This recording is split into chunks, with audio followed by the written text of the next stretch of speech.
Tamil super star Rajinikanth గారి క్రేజ్లోని డొల్లతనం బయటపడింది. తనను majority of audience outdated ఆర్టిస్టుగానే చూస్తున్నారనే సంగతి ఆయన తాజా చిత్రం లాల్ సలాంతో తేట తెల్లమైంది. మనకు తెలిసిన విషయమే.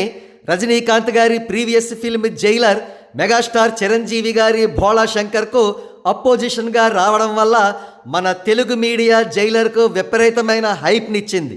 మెగాస్టార్ భోళా శంకర్ను విపరీతంగా డిగ్రేడ్ చేసింది. మరో ప్రక్క జైలర్ సినిమా టెక్నికల్ బ్రిలియన్స్ వల్ల, అనిరుద్ధ్ ఎక్స్ట్రాడినరీ బీజిఎం వల్ల సినిమా చక్కటి విజయాన్ని సాధించింది. కానీ జైలర్ సినిమాకు కలిసి వచ్చినట్టు అన్ని సినిమాలకు కలిసి రాదు కదా. లాల్ సలాం సినిమాకు చిరంజీవి గారి సినిమా అపోజిషన్ లేదు. సో మన తెలుగు మీడియా లాల్ సలాం సినిమాకు ఎటువంటి హైప్ను ఇవ్వలేదు.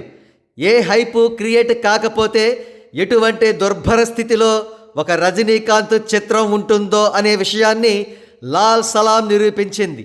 ఈ చిత్రం మొట్టమొదటి రోజున ప్రపంచవ్యాప్తంగా అన్ని వెర్షన్స్ కలుపుకుని కేవలం 6 కోట్ల గ్రాస్, 3 కోట్ల రూపాయలు మాత్రమే షేర్ వసూలు చేసింది.